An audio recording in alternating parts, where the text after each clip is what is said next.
So hi to anyone that's watching the replay of this. So I've just hit record and I'm about 5 minutes early to the general group of people coming in, but I've asked Michael to jump in a few minutes earlier just so that we can make sure that everything's working okay. Yeah, this should be fairly casual. Yeah, hopefully it will be fun to watch back and to see all of the features in Logo Package Express 3.0 and Logo Package Portal as well. So I'm going to bring Michael in now.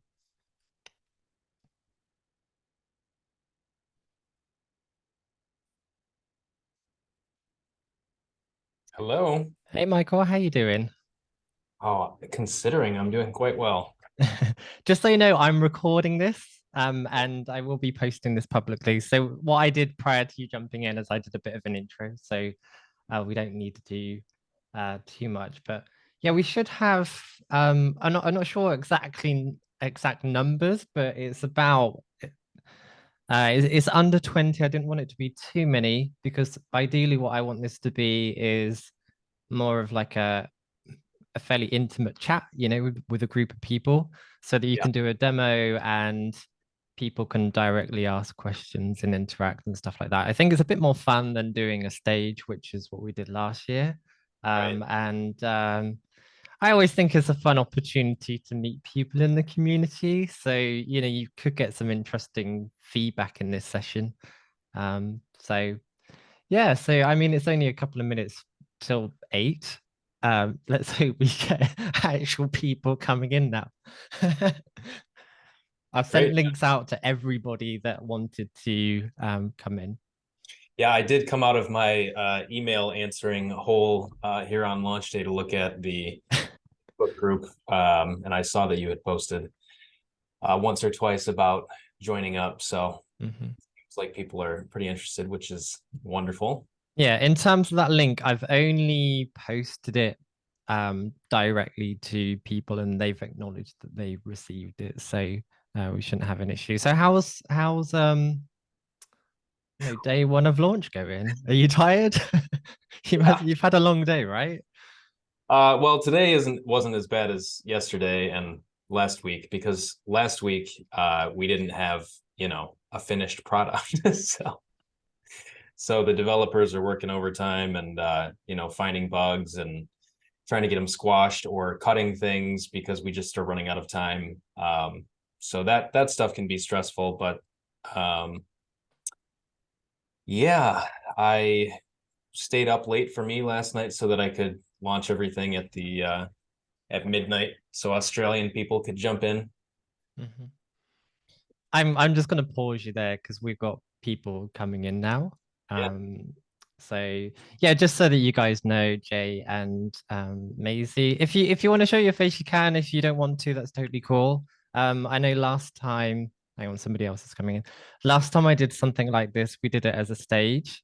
And it's fine, but I personally prefer, these more sort of intimate one-on-one chats with a group of people.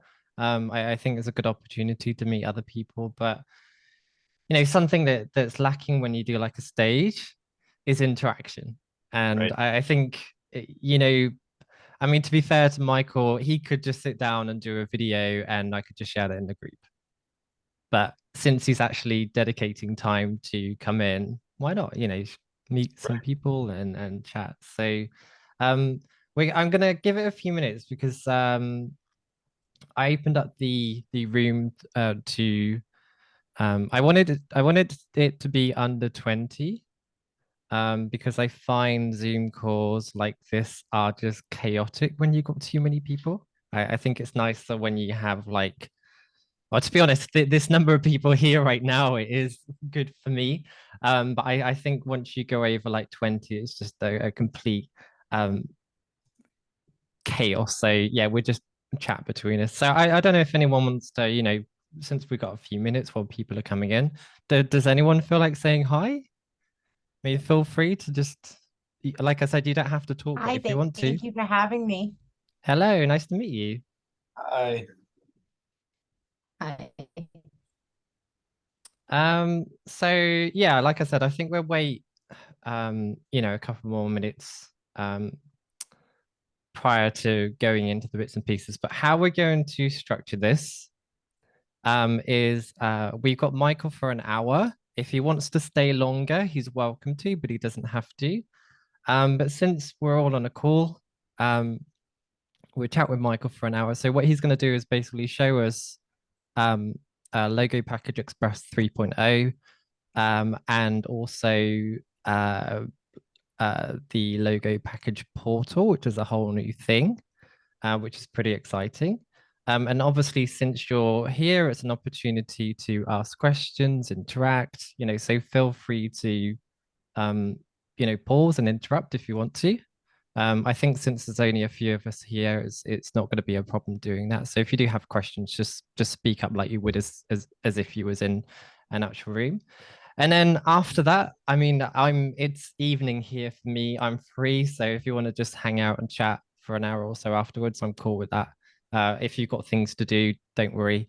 And feel free, like if for whatever reason you need to jump in and out, don't stress, just jump out or message to the group.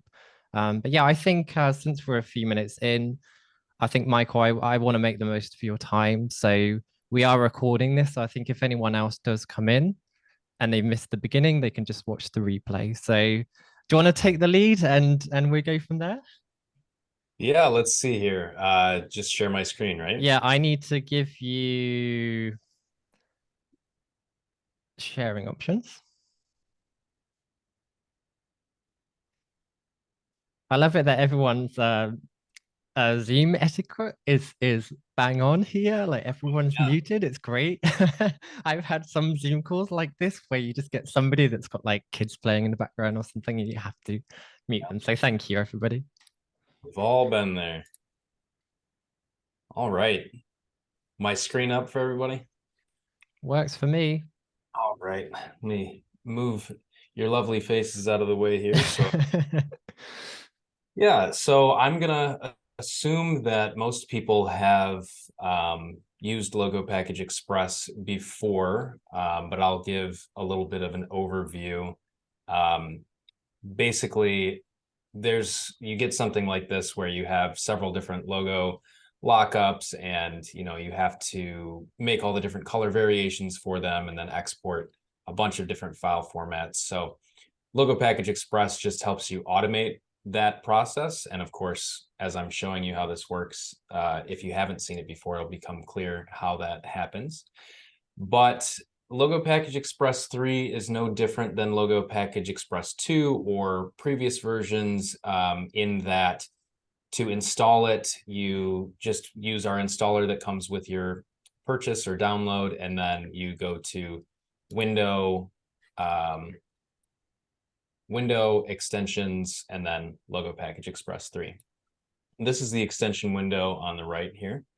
So, since the beginning of Logo Package Express and the whole concept, there's been one consistent piece of feedback, which was that people wanted the ability to add a lot of different layouts and lockups for their logos. Sometimes they have a badge version, or they have, like we have here, a sort of horizontal or a vertical version. And with previous versions of Logo Package Express, it was only possible to export out all of those different variations if you ran the extension multiple times. So I'm sure, Ian, that you had a number of projects where you ran the extension a few times to get all the different logos out. Is that correct? Every project, every Yeah, project. Yeah. right. So, I mean, it really wasn't any slower. It was still a pretty quick process, but I think people really just want to be able to look at their whole sort of ecosystem in one place and get their exports done at one time. So we worked really hard to figure this out. It's a pretty tough problem to just accommodate the vast amount of possibilities that people are going to be needing for this sort of thing. But we've come up with a pretty good solution. So I think I'll jump in by showing that feature, since it's one of the more exciting features in the new update. So I think basically, I would say it's probably the one thing that everybody's wanted. Right. So Yeah. so well done for figuring out how to do this. Thank Thanks. you. There's a lot of new stuff, but I think this is the one that really is going to stand out to people. Mm. So traditionally in the past, you would set a logo, and what would happen is this next screen would open up, and it would be like a master working logo artwork, and you could then set more components from that master, but only logo mark, logo type, and tagline. Then if you made the logos, it would generate all these color variations. What we're seeing with version 3 is that when you set a component, the color variations are automatically created. And in fact, there's a little sneak peek here. We'll talk about it more later, but one of the colors was not generated. So now I have all of those default colors here, and that happens every time you set a component. You no longer have to set components only from this master artboard. You can set components from any open document that you have. In this case right now, though, the logo mark and logo type are on the master, so I'm going to go ahead and just set those two.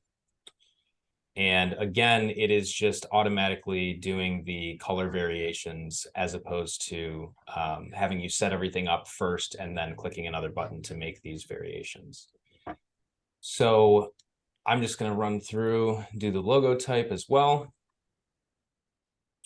Now, before I get into the custom variations, there's some changes that have been made just to these component windows as well. In the upper left corner, there is a background icon. And if you click this background icon, it will change the background for the component to black. And what we will see out on the sort of logo grid is that there's now a black background behind the full color version of the artwork. And you can toggle back and forth between these. This would be useful for if you had a really light color logo and there wasn't much contrast and you wanted to see it on black, or if you just want to export the logo with black behind it. The refresh icon has kind of always been here. This is in case you mess up and maybe I forgot the O or something when I set it originally, so I made a mistake and need to reset. You can click that, it removes the component. You can come back, set the component again, and fix your mistake or whatever. Maybe you accidentally set the logo mark twice or something. And then another new icon here in the thumbnail windows, the logo component windows, is this recolor icon, this paint bucket. And because we have so much flexibility around adding custom components now, there may be times when you're adding components where you only need it in the color that you have set and you don't need any of the other color variations. So if you click this, you'll see that we remove all of the other color variations and you only have your full color version. And when you turn it back on, it goes ahead and regenerates those variations again.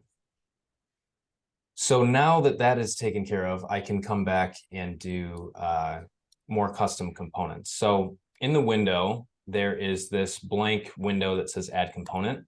And when we click that, we get a brand new component window that's untitled. You can come in here and change the name. I'm going to change this to stacked logo. And then you can select artwork and set a brand new component. So same process, just with the ability to add more windows.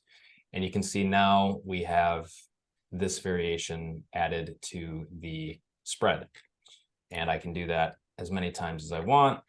And additionally, all of these names can be changed here right above the component window. So if you don't call it logo mark, you call it icon or something like that, you can go ahead and change that. You'll see that it updates on the spread. But I'm just going to add that vertical logo and the centered logo.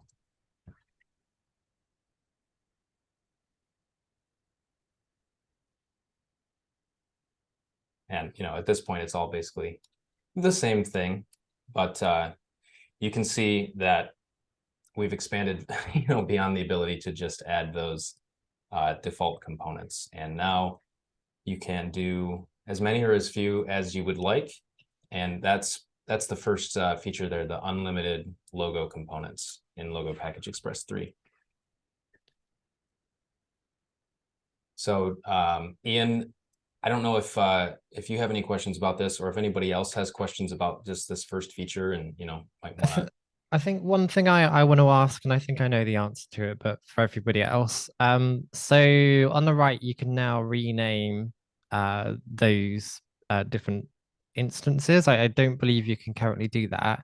When you do the export, am I right that it's taking that name and essentially creating folders and file names based on what you put in there? Is that right? Yes. So Sure. typically when we export, we're going to have a folder called logo. We're going to have a folder called icon. And additionally, the file names within those folders, will also say icon or logo. So yes, if I change this to vertical logo, then now the folder, sorry, I meant horizontal. That's a good feature though, right? Doesn't let us name the same thing twice. Yeah, if I name it horizontal logo, now when I export, the folder will say horizontal logo and the file names will say horizontal logo. That's correct. And you could change the default naming structure in previous versions, but it wasn't something you did right on the component window. You had to go to a special settings page to do it. So it's all consolidated now. Yeah. Okay. I don't have any more questions. It's very good. Very, very, very good. If anyone else has any questions, feel free just to speak up. If not, I mean, Michael could just carry on. I got a quick question. Michael, are we able to save a default? Or different defaults? Because, for example, I do branding in 3 different languages. So then it can make sense that you rename icon to a Portuguese or a Dutch version, for example. And then it will be nice, instead of needing to every time I need to retype the names and coming up with those, right, to keep that structure consistent. Yeah, I definitely understand what you're asking for. So the settings are all reached by going to the gear icon in the upper right corner of the extension. And here you'll see we have this names area. And in the names section, you can change your folder naming convention to say, I want folder names to be, uppercase or all caps or whatever. I want dashes between the names. That sort of stuff is customizable and has been in the past as well. But as we scroll down, if instead of print, my Portuguese is pretty rusty, but I'm sure it's not print in Portuguese. You could change that here. If it's not CMYK or whatever, you could change that here. And then, yes, you can save a preset. So for example, this isn't going to be another language, but if I wanted it to say for print instead of print and for web, maybe that's easier for my clients to understand. Then I can add a new preset and whatever, I'll just call it client. And now we can switch between it saying whatever we had for by default and for client. You see, if I come back here, it's gotten rid of for print and web. So you can save presets here, but in your example, I believe, you would have to go through and rename the component windows 3 different times. It's a little bit tricky to add presets for this screen in particular because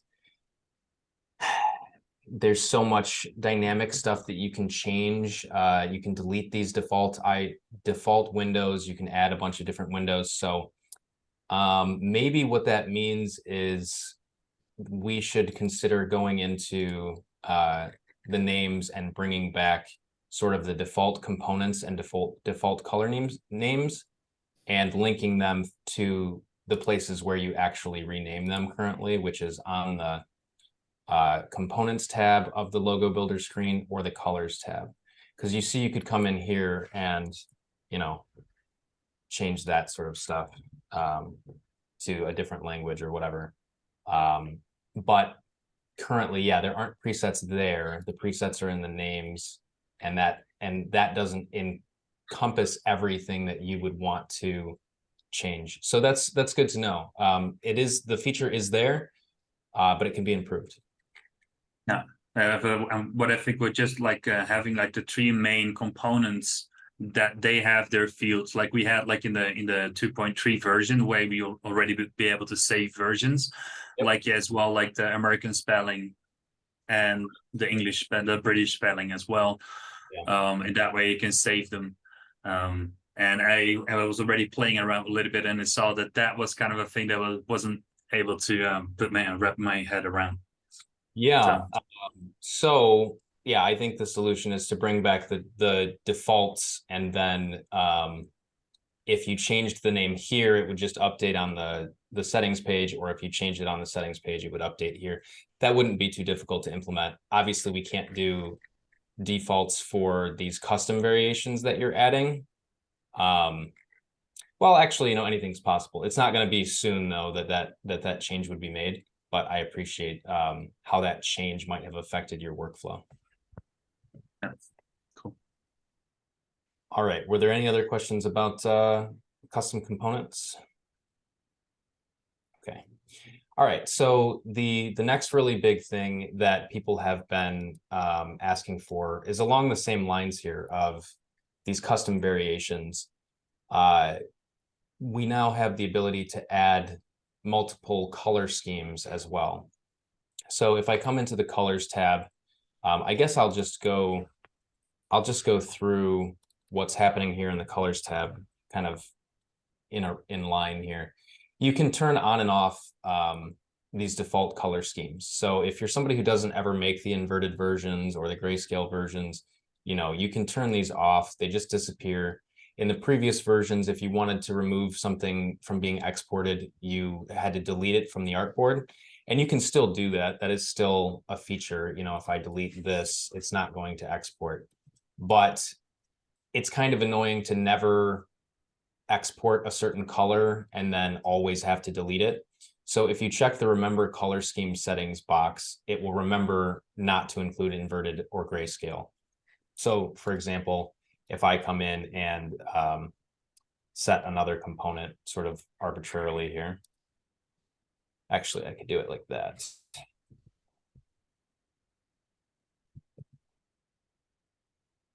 Call this stacked type. Then you'll see when this new variation comes in, we haven't included those unchecked color schemes. So that's a new feature, the ability to turn on and off color schemes. And then the feature that I was talking about down here is called custom color schemes. So when I click add custom color scheme, what's going to happen is it'll open the color picker. And from here, you can input any values that you want. If you have a color with a certain mix, you can add that. But there's this color swatches button. And if you click that, then it shows the colors that have already been brought in that belong to your logo. So if I want to have a teal version of the logo, I can just select teal here and click OK. And this is going to create a brand new color scheme as well. So I can call this teal. And now when it exports, there'll be a new color scheme folder for teal, and there will be files for teal.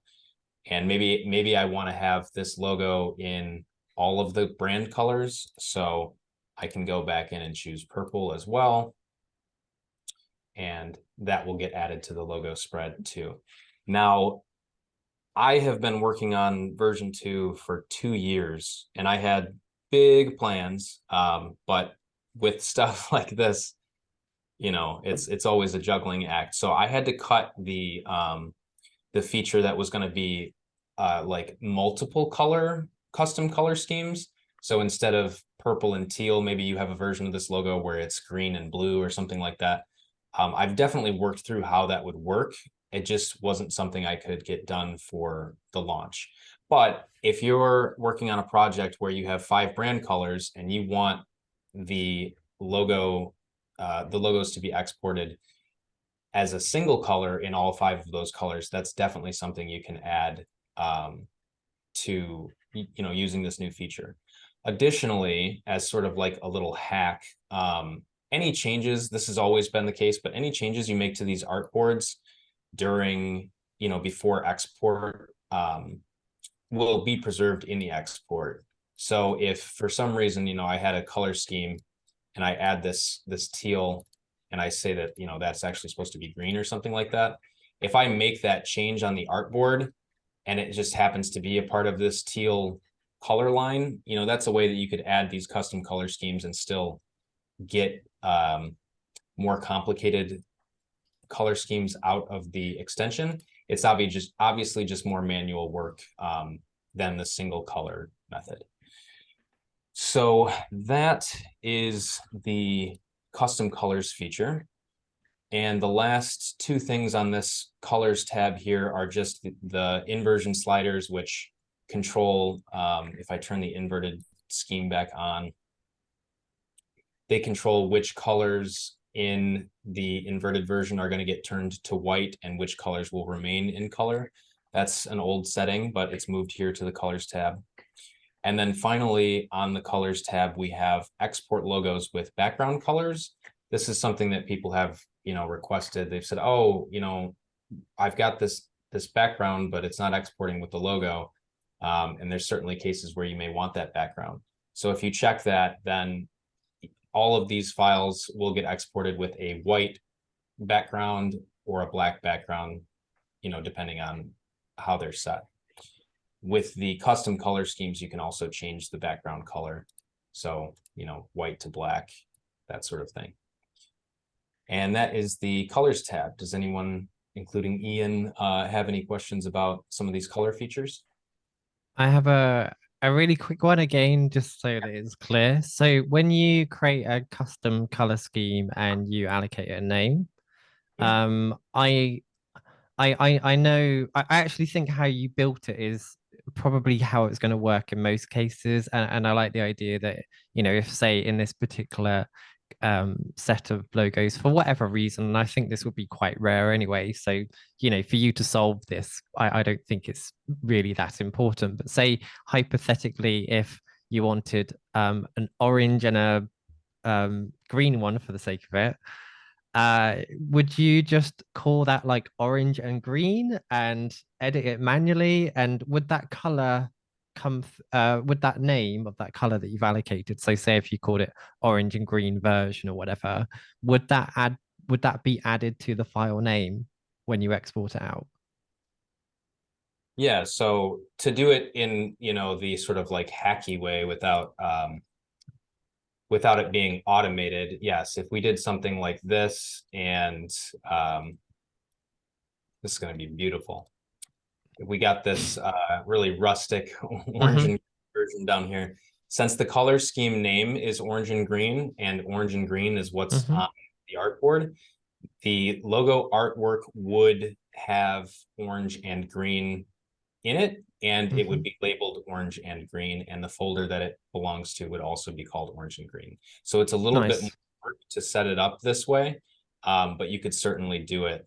The way that the planned feature that didn't end up happening was supposed to work was, I'll show you. Gotta love the Zoom window always getting in the way. Okay. Yeah, I have that problem. The way that the multiple color schemes is supposed to be automated, which this feature didn't get built yet, would look very much like this. Here's the colors in your logo, and then what do you want to change them to? So we know the teal is supposed to be green. And actually, I don't use this feature of Illustrator very often, but essentially the point is you would set a color that the original color is supposed to be converted to, and that's how you would create your multiple custom color schemes. Again, that feature has not been built, but certainly on our horizon. But in terms of your question, Ian, yes, you could just add an arbitrary new color, name it whatever you want, and then recolor it manually, and you would be able to get those variations exported just exactly how you would expect them. I mean, like I said, it's quite rare that I personally do that. So even how you built it saves a lot more time than the current process. So I'm happy with this. Like I've told you so many times, even when you did it just as actions and scripts, that I found that amazing. So it's incredible how you've taken it from that general idea to this very sophisticated product now. So great work. It's impressive. The other thing that you could do for a custom color scheme is, let's say you send out fancy invitations from time to time and you have like a gold, I don't know what the word is, Gold foil? gold foil or gilded or something like that, and you need a special file just for that. You could also set that as a custom component, right? So let's just say whatever. And when you set that as another component, then it would be in a folder called, in this case, gilded mark, and we just turn off recoloring so that we only export the full color version of that. And then that would be another way to get custom colored artwork as well, if that makes sense. So I'm gonna actually remove that, and then I can show you that you can delete these variations as well, just by clicking delete. And let's see, what else is new? Okay, we've gone through. Sorry to interrupt, Michael. Just so that you know, I've noticed a bug. There, you have this labeled stack type, and it says gilded mark on the actual artboard. Oh, yeah. Top. All I have to do there is, yeah, that's obviously not the way that it should work, but it's fine. I know that you'll fix that, and apologies for pointing out on this. I just know that somebody would probably notice that, and I think it's worth bringing up. Yeah, it's jumping down as I hit refresh. Okay, cool. Put that in the bug log. I'm trying to think if there'd be a quick way to fix that right now. Let's see if we delete the component, what happens.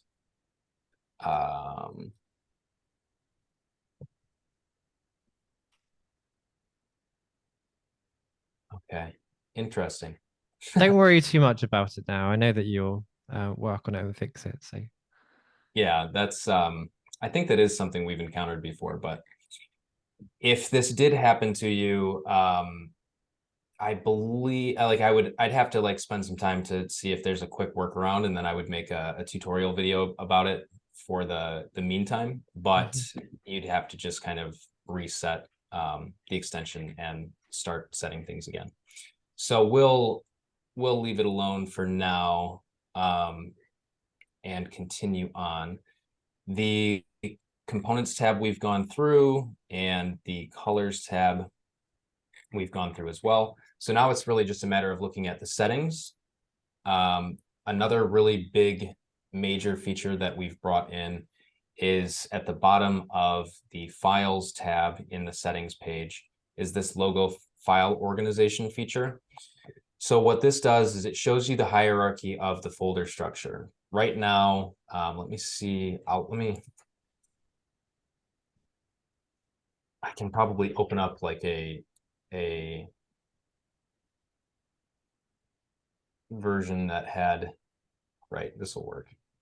So this is an example of the folder structure by default with Logo Package Express. First, you have the component, logo, icon, whatever. Then you have the color schemes. Then within those color schemes, you have the context, whether it's for print or for web, and then you get your files. In version 2, there was an additional level of hierarchy where it would sort things into the color gamut. I'll talk about that in a little bit, but that has been removed. So there's these 3 levels of hierarchy, and you can see that replicated here in the settings page. Component, color scheme, context. Well, some people might want to export by and divide their folders up by whether it's for print or for web first. They want that to be the first thing their clients see. So all you have to do now is just drag that level up the hierarchy. And now when you export this folder or this logo package, the web and print folders will be the first division. Then inside of that will be all the components. And then inside of that will be the context or the color schemes. Now, maybe you also don't care to sort things by color schemes. Maybe you just want all of the files for a particular component to be in the component folder with no additional folders. So in that case, you can just click the eyeball icon, and now that level of the hierarchy won't even be included. So this folder, this logo package with these settings would now just be whether it's for web or for print, and then the component folders with all of the files that belong to that component inside those folders. Does that make sense? It does, yeah. Yeah. Okay, cool. So you could even turn off all of the levels and then just get a flat dump of all of your files into, you know, one big folder. It's really up to you how you want to do this and customize things. So I'll leave the settings like this for now, and then when we do an export, we'll see how that plays out. The file formats are all the same as they have been in the past, and by default, we don't include EPS and JPEGs under the print file formats, but of course you can add those in, and you can save a preset. The preset on this tab would include all of the settings for the files as well as the logo file organization. So maybe you have internal projects and you don't need all of the sorting, or you would rather look at things a different way than your clients might. You can set a preset for your personal projects versus a preset for clients. You could make a simple package preset versus a complex package preset, and that would be that. Yeah, does anybody else have any questions about the organization feature, since that's new and kind of hard to explain without exporting? All good from me. Keep going. Names we already looked at. You can update the way your folders are named and the way your files are named. If you want to change the components, it'll take you back to the components tab. If you want to change the color schemes, it'll take you to the colors tab. And then there's these last bits that are relevant to either folders or file conventions, and you can update them here as well. Scales is the same as it has been since version 2, with one exception, which is that now you can export by width and height. So maybe you know how tall you want a logo to be as opposed to how wide you want it to be. You can change that setting. We still have all the same units. You can export as points, millimeters, centimeters, or inches, and you can save these out as presets. So maybe you do something where you have, you know, like your favicons or something like that. And you could make a new preset, and you can switch between what you normally do and then exporting something out as favicons. So that's scales. And then padding is the next place where we really have major feature improvements. So previously, if you went to the padding tab, you get something similar to this, where if you wanted to add some padding, you would put the padding in, and now that padding is included around all the different components. You can unlink things so that you can give different padding to different sides. Now you can see, you know, we have wider padding than we do tall. And that's where things were in version 2. Now in version 3, we have 2 new features. One is the ability to instantly add square padding. So if you check square padding, it automatically, yeah, cool. We got another little bug here, but it automatically turns these into, puts squares around all of the logos, and it takes one of the dimensions that you had entered before you set or changed it to square padding. And all you have to do is put in one value and it'll make a square around all of the artwork. I don't know why the icon is struggling so much right now, but we might be able to fix that when I show you the other feature, which is the ability to add padding to each individual component as opposed to giving every component the same padding. So when we check individual padding, now we're brought to like a whole different setup, and you can see that we have a preview of the logo that we will be adding padding to, the settings for the padding, and they are all like on an individual basis. So maybe for the primary logo, I just want like a little bit of padding. So I add 5 pixels. Then I come over to the logo mark, and I think, you know, this is going to be used for social media or something. So I change it to square padding, and I add, let's say, 40 pixels of padding. And you can see we have fixed the padding around the icon now, which is good. But these two components both have entirely different padding, and maybe the other ones don't need padding, or, you know, we want to do something really weird for some reason where there's 50 top and bottom on this logo and everything else. So yes, now you can switch back and forth between individual padding and sort of like uniform padding. And it remembers the work you've done between the two different modes. Obviously, we have a little mess up here, but you know, switching back and forth between these two does not take away the work that you've done on one version or another. Yeah, you're saying that it might be because the square icon is already a square. I think it was because of the way I had the padding set before I checked square, but it could be. I'll look into it and see if I can replicate that bug, and I'll show it to my developers. But anyway, this is sort of the power-ups that we're given to padding for Logo Package Express version 3. Again, I'll ask if anybody has any questions about this. And if Ian doesn't, then maybe nobody does. It's all good. I mean, as I've said so many times, you've drastically improved the product, and you've made it better. You really have made it better. So no Great. arguments And for more me. It's very time good. saving. Absolutely. What was that? And more time saving. Oh, yes, thank you. Right, because Oh, you know, thank you. it was still time saving from like manual, but having to run the extension a couple times to get these different paddings or to get these different variations exported, you know, obviously that could be improved. So that was definitely the focus of this version.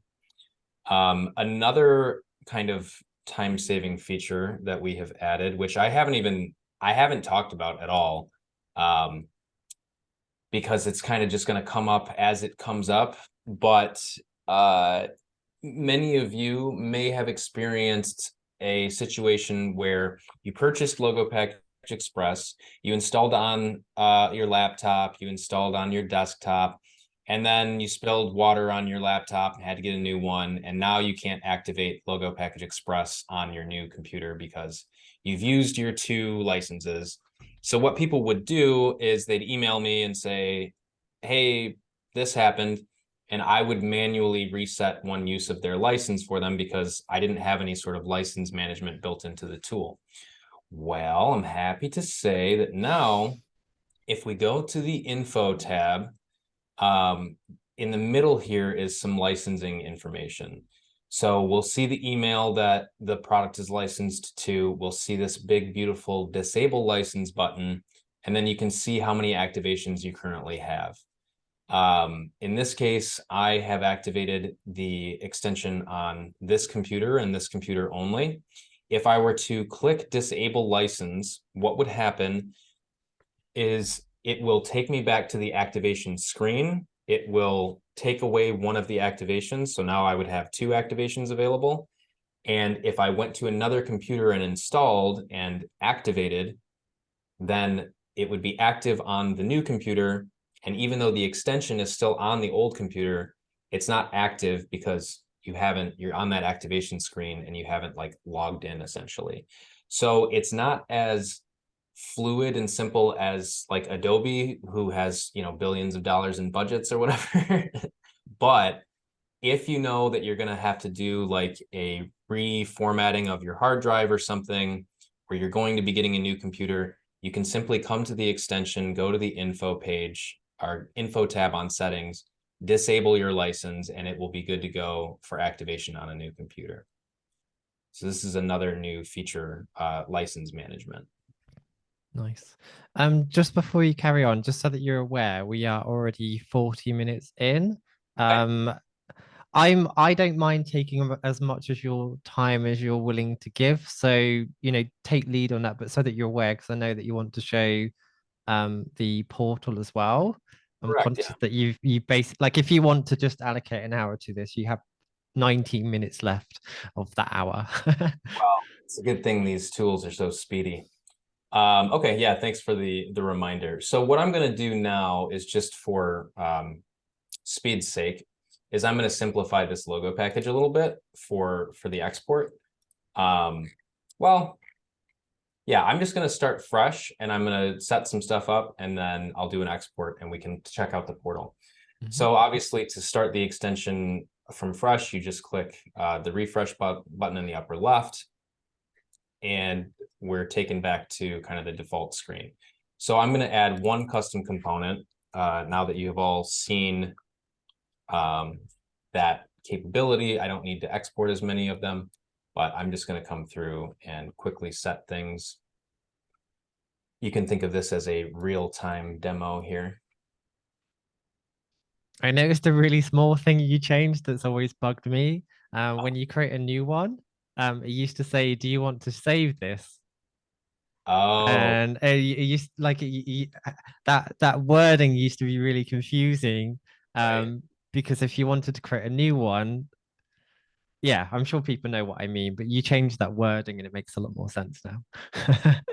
Yeah, basically, there's a dream where, we can keep these spreads and you can pick up working where you left off and like load it up as a project or whatever, but that's not possible yet. So instead, since there's nothing you can do with these spreads, we just close it when it restarts.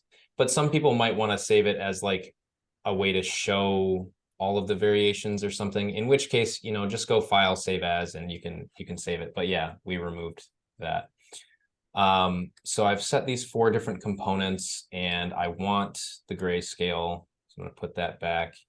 I do not want to export the backgrounds. Okay, great. And then files, I just want the default, but I will change the folder structure so we can see what that looks like. And I'm not going to do any padding or anything like that. So yeah, I'll change this to icon. And I'll add one custom color scheme. So you can see when you know what you're doing, you can go pretty fast on this stuff. Call that teal. And now we're ready to export. So here's another difference. Originally, you'd have to click make logos and then you would export print logos. And then you would make web logos and you would export web logos. Now it's kind of all consolidated. So there's just this big export button. And when we click export, we put in the client name. So I'm actually going to call this Geek demo. And then you choose a directory, got this demonstration, but I'm going to go back out, create a new folder. And again, call this Geek demo. Okay, so we've picked the directory, we've given it a name. And then there's just these checkboxes. Do you want logos for print and for web or just one or the other? And depending on what you check, that's what you'll get. So we'll click export logos. And what it's going to tell us now is that you've got a chance to review things. Is there any artwork you want to take away, to not include? Check your color swatches, make sure they match what your brand is supposed to be, and then you're good to export. We've added an export status indicator, which is honestly one of my favorite things because it used to just be the folder would pop up and you'd get to see that things were exporting, but you didn't know when it finished or not. So this is pretty cool in my opinion. I was going to say it's a really small thing. You haven't mentioned it before, but actually for me, it's weirdly one of the most exciting things because at the moment you have to do it, you have to go through that process twice. Now you could do it all in one go, and it literally is pretty much at the click of a button. Right. So yeah, we'll see now that, we got all of these variations exported, and because we're not sorting them into the component folders, it's just it's more files. But here's all your icon files, all your logo, and these are all for print versus, well, we haven't exported web yet, but we come back here, that indicator is gone. We're ready to export web logos and we go through and we do the same process again. So it's still a 2-phase export, but it's not, there's drastically less steps involved. And this is because, we have to make changes to the logo spread to make it appropriate for web export versus print export. And we have to give you a second to check if our automatic conversion matches the colors you actually want to export. So it's always going to be 2 steps to ensure that you get exactly what you want. But this is a much quicker way to go through a 2-step process. So once these are done, then yeah, this will take us right into the logo package portal demo. The portal is a brand new project. And actually, it's going to look more sophisticated maybe than Logo Package Express, but took a lot less time to actually build than the newest version of this extension.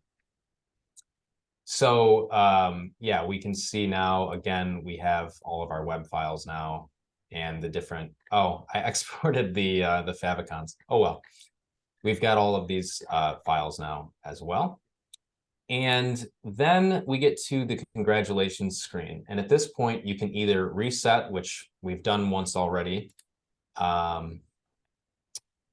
the scale and dimensions are included in the file name. They're not in the folder structure, or they're not like part of the folder name, but they're part of the scales are part of the file name, as we saw on these files here. It's 16 pixels wide at 72 resolution. So that's how we include those things. We've got the reset, which resets the extension, lets you start a new logo package. And then we have this new option here called upload logos. And this is pretty cool. So I'll click upload logos, and Logo Package Portal, the extension, is included when you download Logo Package Express, and both extensions get installed at the same time. So when you click upload in the Express extension, it will automatically take the project name you've given the project in Express, create a new project in the portal, and then upload the logos to your portal project. Now, obviously, if you haven't signed up for a portal account yet or logged in, you'll have to create your account first. But as soon as you sign in, it will generate the project and upload it automatically for you. So that's what has happened here. We just prior to carry on with that, just for anyone that's watching back, because we're going to move on to the portal, if you don't already have Logo Package Express or you do want to upgrade, I have an affiliate link, which is logogeek.uk/logo package. And using that link, basically what happens is you'll go to the website, but when you purchase it, I will get a commission from that. So that would be supporting the Logo Geek community, Logo Geek podcasts and stuff at no extra cost to you. So if you are able to do that to support, what we're doing here, that would be greatly appreciated. So I'll let you carry on. I just wanted to make sure to plug that during this. If you happen to be watching this between November 21st and November 28th of 2022, the extension is currently $40 off. So that's a pretty good deal. All right. So we were inside of Logo Package Express. We clicked upload. It automatically created a project for us on the portal and uploaded the logos to the portal. So now we will take a look at what a portal project actually looks like. I've got this Geek demo project selected, and I'll click open. And this is going to take me to the project page. So this is what a Logo Package Portal project looks like. Basically, Logo Package Portal, if you're not familiar, is an asset management tool that makes it very easy for you to share your logos with your clients. And then it makes it very easy for your clients to find and download the right logo for whatever situation they're in. So what we see is a visual preview of all of the different components that they have. Then on the left side are 2 very simple filters. There's a color filter and a use filter. When we change the color filter, then we will see those different components in their different color schemes, right? So remember, we added that teal custom color, and that has made its way into the portal as well. So you can cycle through the colors. Then you pick a use. This is something your client is going to understand. What do I want to use the logo for? Am I putting it on my website? Do I need it for social media? Is it going in a PowerPoint or a Word doc? Am I sending it off for on a trade show banner, whatever? There's these options that are, how would you use this logo? So I'm just going to leave it as website for now. But if the client doesn't really understand some of these terms, then we have this sort of header at the top here, which describes what the files below are going to be. They're going to be used for a website. They're pixel based.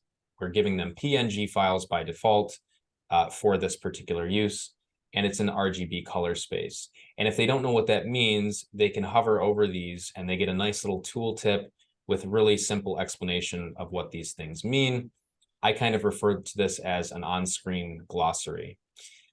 So once they've made their filter selections and they're ready to download, or you're ready to download, because you can use this too, you just click the download button. And a really great feature of the portal is that if you are going to download a JPEG or PNG, you can set a custom width and you can export these logos at any size. So hopefully this means your clients won't be coming to you saying, oh, I need something that's 500 pixels wide for my invoicing software or something. They can just come in here, put in 500 and get the logo at exactly the size that they need. And of course, when you download, you get a file that is the right size. And let's see if I go into Photoshop here. We'll see if Photoshop feels like opening today. It has, but it's kind of off my screen. Let's see. Here's the image size. You can see that it's 500 pixels wide, 72 resolution, just like we would expect. So that is the download. Let's see here. Okay. Somebody got the upgrade. That's great. Thanks, Dex. Yes. So when you have a PNG or a JPEG, you can choose a size. Now, if we were to change the use to say printing, then we're automatically going to provide a PDF file because this is most likely going to work for printing in most cases. And when you click download in this instance, it's just going to start a download because you don't need to specify a scale for your vector files. Now, if you are looking for a more specific file format, or if your client is, more tech savvy, then they can come and open the advanced filters. And the advanced filters are going to show them color gamut information and allow them to choose different file formats. So in Logo Package Express, we only exported PDF and AI for the print usage. But, if you wanted an AI file, then you could choose that instead. And let's say we go to website, then you can see we can choose between PNG, JPEG, and SVG. But the point of this tool is to make it easier for clients, especially clients who are overwhelmed by all the different files and don't know what they mean. So that is why we sort of make an automated suggestion when they choose things with the basic filters that will work, 99% of the time. And then we give them the ability to dig deeper if they need to. So that's the overview of the sort of logos page on the Logo Package portal. You can share your entire project by clicking the share project button. You get a link. You can even set a password if you want to. So maybe I'll set this password. If my 1Password stuff wasn't in the way, I could show you that you can reveal the oh, there we go. So there's my password.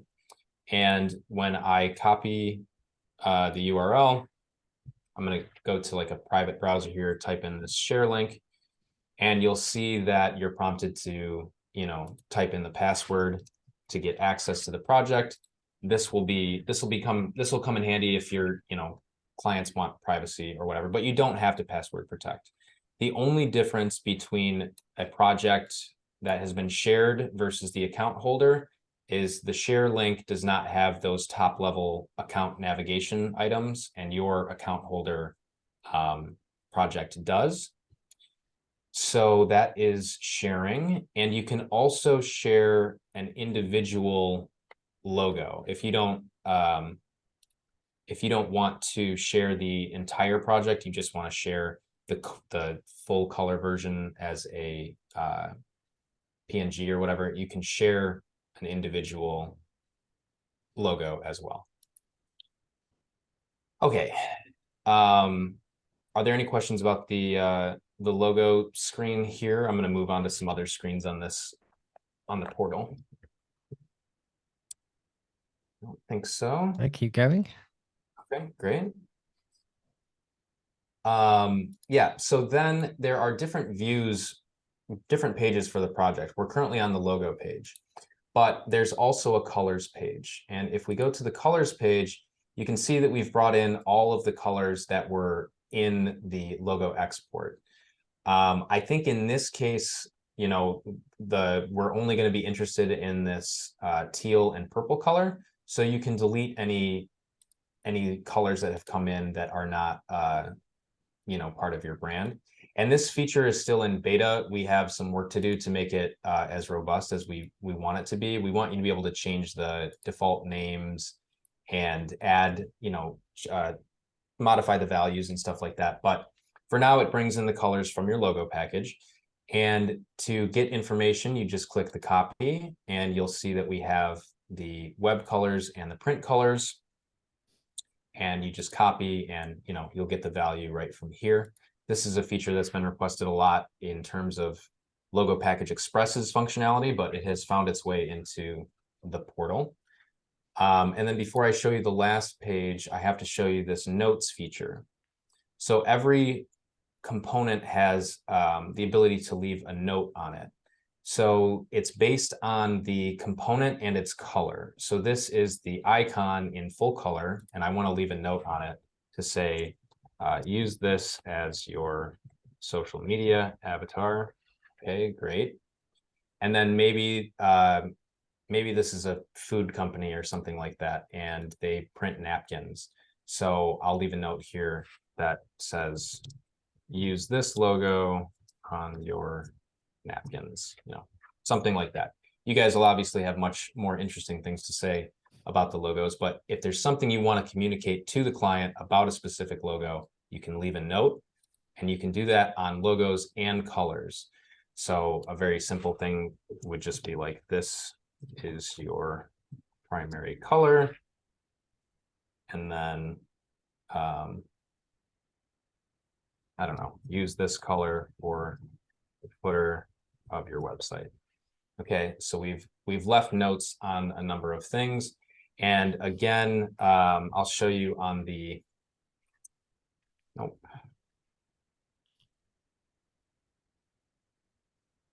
On the share version that your clients would be looking at, if there is not a note on a component, then they won't see anything. But if there is a note on a component, then they will see it. It's highlighted in orange, and when they click it, they can read the note on that item. Same thing for the colors. They get to read the note. But the last view here in the project is the guidelines page. And when you click the guidelines page, you'll see that we have aggregated all of the notes that you've left for your client. We've put them in one spot so they can read all the logo notes, then they can read all the color notes. And finally, at the bottom, we have manipulated the logo in ways that we would not want the client to manipulate the logo, and told them not to do that. So this acts as a very rudimentary little logo guide as well that you get automatically just by uploading your projects to Logo Package Portal and leaving some notes for your clients. So other than the pricing, which I can get into, those are the primary features of Logo Package Portal. I'll ask again, does anybody have any questions right off the bat? I think you'll probably go into it anyway. But I know, you know, seeing this, my immediate thing is, how much is this? Apart from that, I don't have any other questions personally. Okay. Yeah, that will be the next thing that I talk about. So there's two components to the Logo Package Portal. There is the extension, which like facilitates the upload of the projects. And that extension is free. It comes with Logo Package Express. It gets downloaded at the same time. They communicate with each other in Illustrator. That is free. Additionally, the web app, which is what we're looking at right now, comes with one free project. So if you just want to test it out, then you can upload some logos to your free project, click around, play with it. You get one project for free. Then after that, if you want to use it as a service, the web app becomes something that you pay for. And I'll show you on the account page the two different payment plans. You can either buy projects 5 at a time. This would be for people who either just hate the idea of monthly subscriptions and are happy anytime there isn't one. But this is kind of like for people who don't do a whole lot of logo projects a year, but they still like this concept. You buy 5 projects, and however long it takes you to use them is fine. And once you need more credits, you can come back again and add more credits. If you're somebody like Ian who does, maybe dozens of logos a year, then you might want to just have access to unlimited projects for $12 a month. And these are launch prices. They're not going to go up immediately, but we'll see as time goes on if this is truly a fair price or not, and things can be adjusted. But in the near to middle term future, this is going to be the price. There are some sort of caveats about using unlimited versus a credit pack. When you purchase a credit, you have given us money, you've bought a thing. Those projects will always be accessible. They'll always be available for you to edit, modify, whatever. When you're on an unlimited, what we don't want to do is have somebody buy 40 or do 40 projects, then cancel their unlimited, and then just use those 40 projects and have only paid us $12.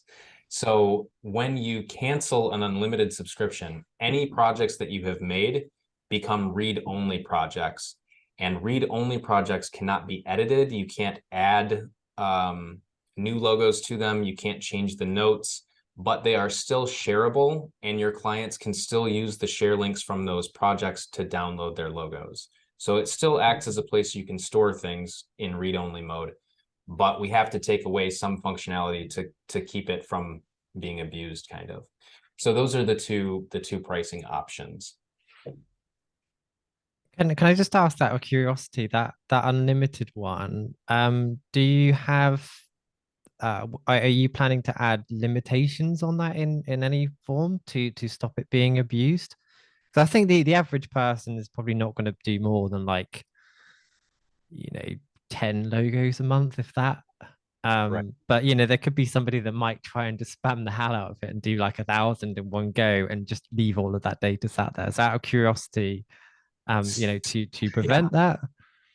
Not currently there. If somebody actually has 1,000 logo projects and actually has the time to redo all of them in Logo Package Express 3 and upload them, I mean, more power to them. They are a great spammer and they deserve a trophy. But in terms of somebody using Logo Package Express to upload their 5 last clients or something like that, and then putting them on the portal and only paying the $12, I mean, it's going to happen. But I've got examples of read-only projects here, and you can see when you open a read-only project, it lets you know that it's read-only.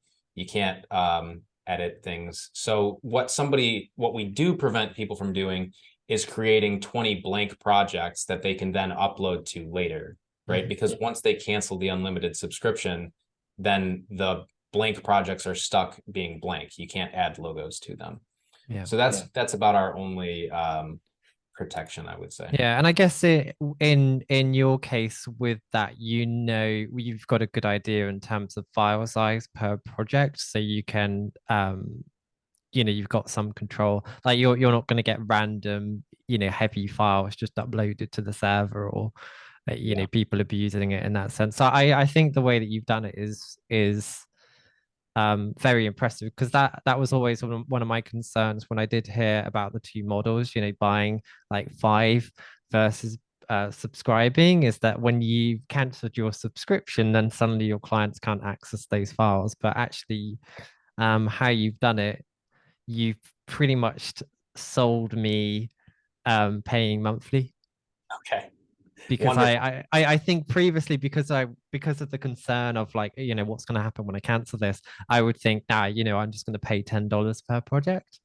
but Yeah. since I can subscribe, use it as much as I want, and if for whatever reason I feel I need to cancel it, I've got that option.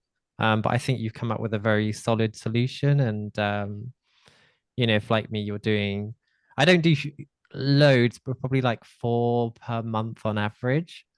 That's low. So the $12 is peanuts per client, and I mean, I don't have it very much, but I've got one client. I get an email from them like every month going, Ian, which folder is for this? Yeah. And oh, I don't have a file size like this. Can you? And every time I just help them out, but actually it's really irritating.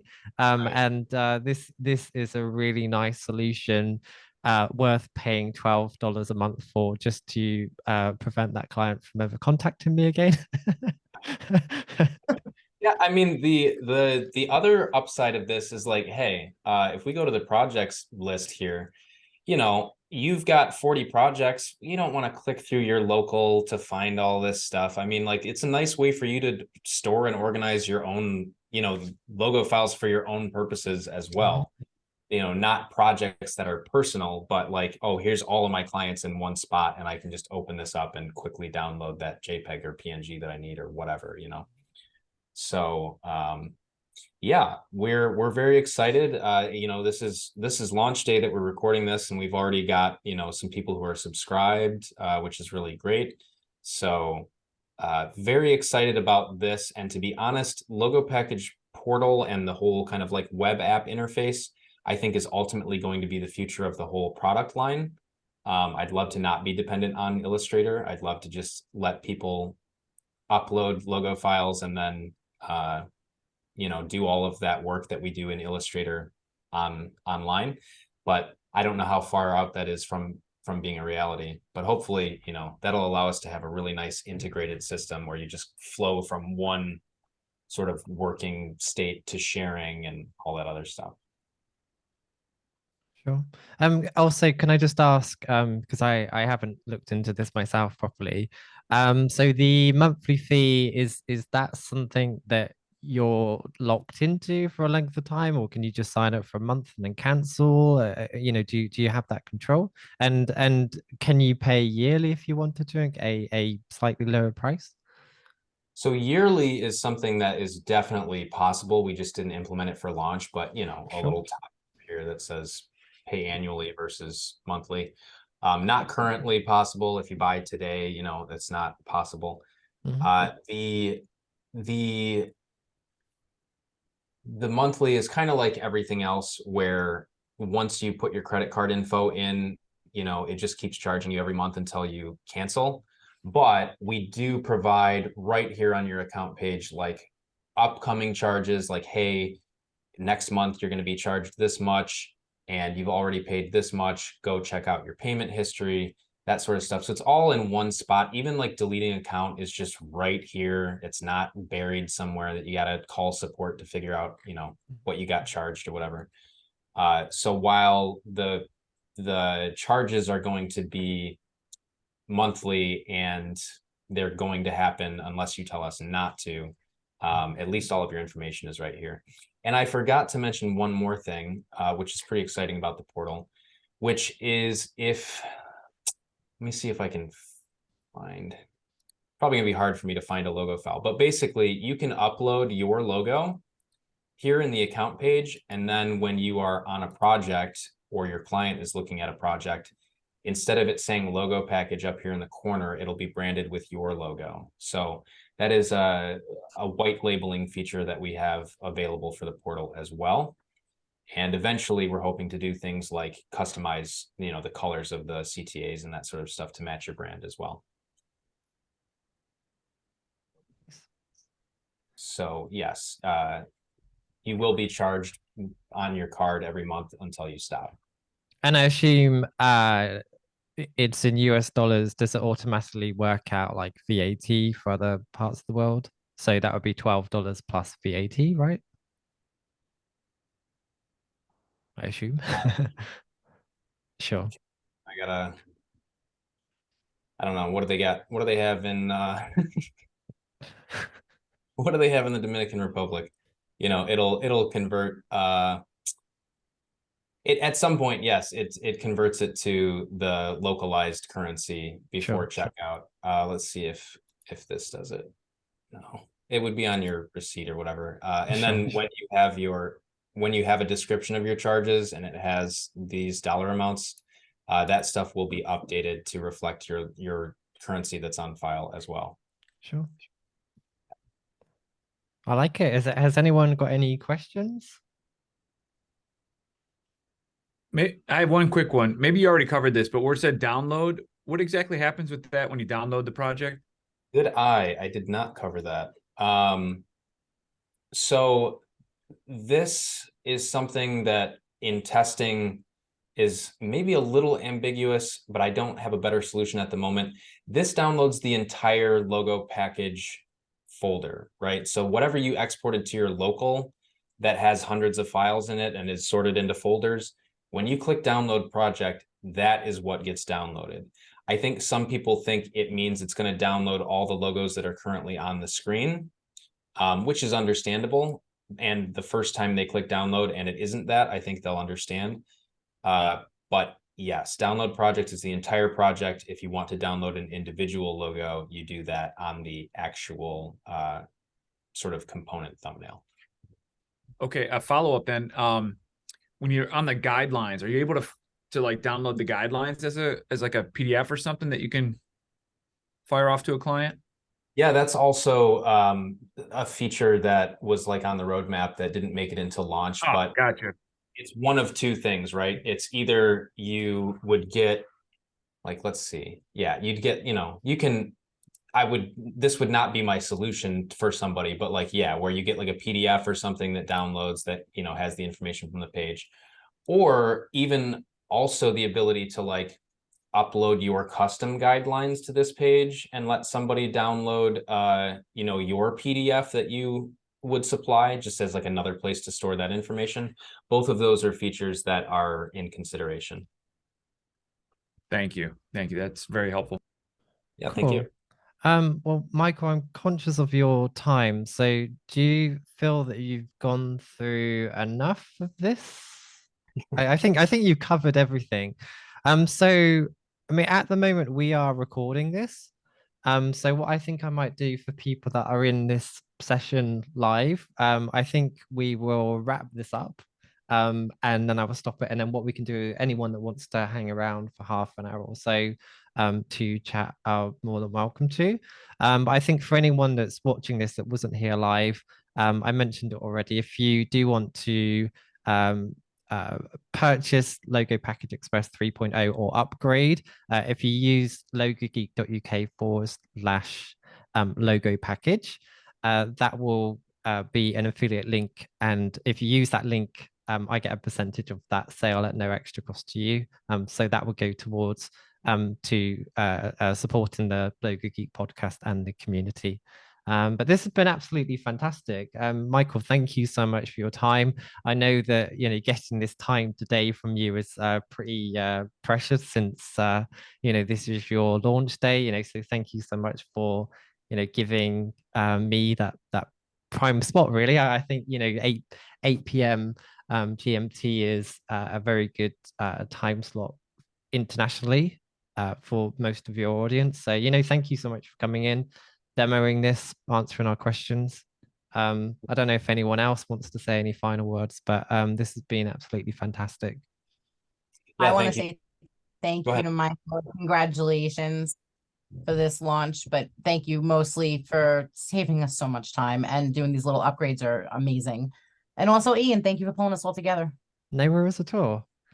Okay, cool. So what I'm going to do then is I'll stop this recording, like I said, and as I mentioned already, I will be posting this out publicly. So yeah, I'll stop recording now. So anyone that's watching the replay, thank you so much for spending the time to watch this. So I'm going to stop the recording now.